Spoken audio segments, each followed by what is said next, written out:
So TheBeautyBroke.com, you know, the engineer that is invested in multi-million-dollar apartments. I make a run to the laundromat.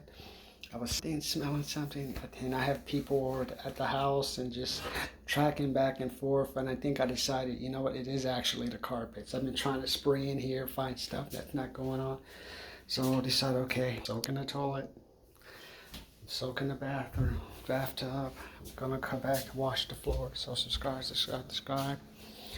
There's nothing really for the laundromat. I don't think it's anything here. So I had a couple of towels I have drying here. Subscribe. So I'm on my way to the laundromat. This is how you keep the value of your property. Keep your bathroom clean. And also, before I leave, I take a quick trip to the kitchen. Some of the trash left for the holidays.